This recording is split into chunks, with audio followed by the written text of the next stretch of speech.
Master Freeze. Kabila skola vaila vatila vakukula. Mastermind, yeah, Chimaster. Yidi mama pechi kunge metro. Aiwa kushungo, batiga kushungo. Uno mafaro ndakalota badness. Une zvimo kuzvisere nemakajezi. Aiwa kushungo, batiga kushungo. Uno mafaro ndakalota badness. Une zvimo kuzvisere nemakajezi. Akuno kuri kufaya kuno kune mafaro kuno. Zvimoko vichikurunga chiuno kumbandi uye ndungatoya kuno. Apa mafaro ndakalota badness. Mabhiya acho ndakazadza makula bomzi bvunza shofe Freeze na Tizi. Aiwa mugoma wangu mashazi.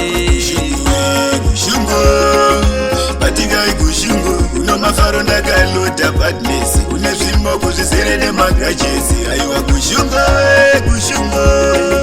batiga kushungo. Uno mafaro ndakalota badness. Une zvimoko zvisere nemakajezi. Azviziva muri lo zvenyu, bati ndauya kuzopisa lefu. Zvimokuda muri bo zvenyu, saka ndauya kuzopisa lefu.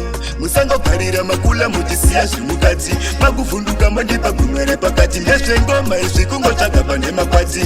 Ona munhu wese akumhanyira mukati. Pinzira option ogasi. Usati betizi na mashasi. Muvaudze kuti vauye nemabhomba. Tavapinza chando vakudedera marukasi. Pfavirai bhiya mukuru, kune vanoridza mukuru. Vachikubhika wagaya uri guru. Makudzika mamomera senze mukuru wa. Makudzika mamomera senze mukuru wa. Makudzika mamomera senze kushungo. Batiga kushungo. Una mafaro ndakalota badness. Une zvimoko zvisere nemakajezi. Aiwa kushungo, batiga kushungo. Una mafaro ndakalota badness. Une zvimoko zvisere nemakajezi. Aiwa kushungo,